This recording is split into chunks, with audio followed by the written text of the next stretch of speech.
Hello friends, today we shall discuss about topic the project risk management.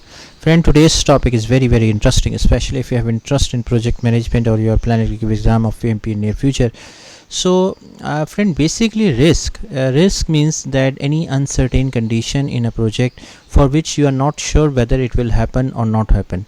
The risk can have a positive impact or a negative impact on the project as well, but the most important thing here to notice is that risk is the uncertain condition. That means there is no certainty, there is no surety that what will happen if that particular risk occur. So let me give an example. For example, you are planning for a journey, like you are going somewhere outside the city, for example, and you are planning for a road trip. So before hitting the road, like you have to think about what could go wrong and how would you deal with it. Like for example, if your tire flat, if gas is not available, petrol is not available, so what you will do in that case. So first thing is that identify the risk. That means you make a list of things that could go wrong during your trip.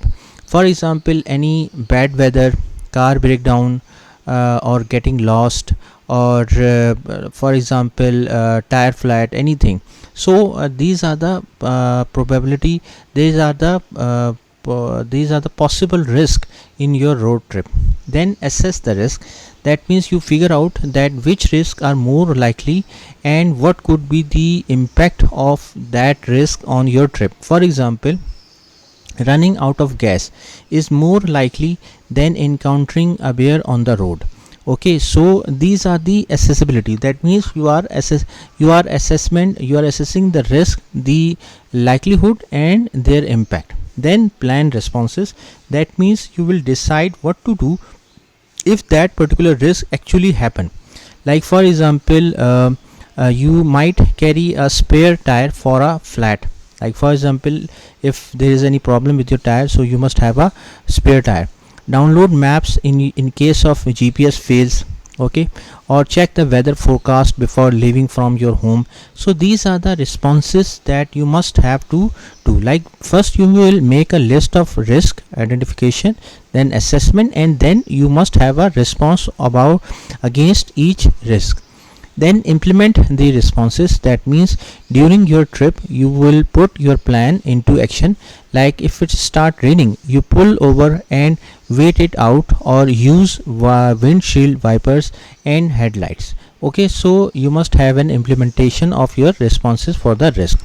Then monitor and control means that during your trip you keep an eye out for new risk or changes in the situation as well.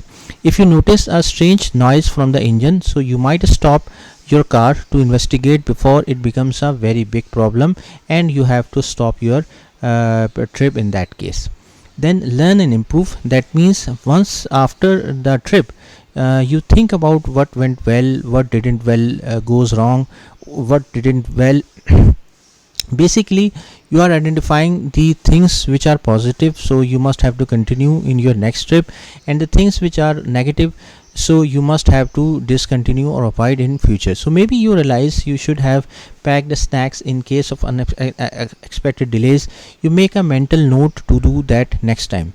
So basically friend, in a project context, risk could be anything that might throw off your plan, like budget overrun, schedule delays, or unexpected changes in requirement. So if you manage those risks, you increase the chances of your project success. For example, if you are building a new software system, you might identify the risk of key team members leaving and plan to cross train others to mitigate that risk. So if any team member is resigning from the company, so it will not impact your project, and you can smoothly and successfully complete your project as well. So friend, thanks a lot for watching the video. I hope you like this video. If you like it, please share it with your friends and colleagues, and thanks a lot for watching.